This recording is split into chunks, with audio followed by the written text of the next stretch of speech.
নমস্কার, আমি রঞ্জন। আমি ওয়েস্ট বেঙ্গল থেকে উত্তর দিনাজপুর জেলা থেকে। আর আমি আদিবাসী ফ্যামিলি থেকে বিলং করি। আর তোমাদের জন্য আমি বাংলাতে ভিডিও আনবো। তো আদিবাসীতে তো ভিডিও আমি বানাই, তো আজ বাংলা দিয়েও বানাবো।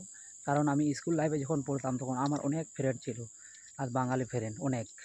তো ওরা বলে, রঞ্জন তুমি তো ভিডিও বানাও, তো আমাদের জন্যও বানাও।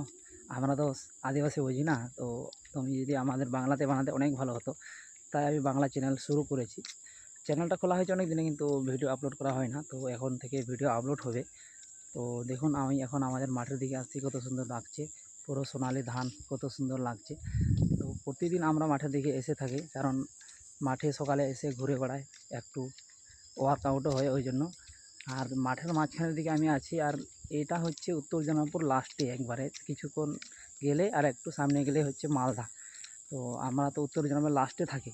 তো তাই আমাদের মাঠগুলো, বেশিরভাগ আমাদের জমিগুলো মালদা জেলাতেই পড়ে। দেখো পিছনে কত সুন্দর সোনালি শস্য, কত সুন্দর লাগছে ধান। তো ঠিক আছে, আমি এভাবেই তোমাদের জন্য ছোট ছোট ব্লগ আনবো।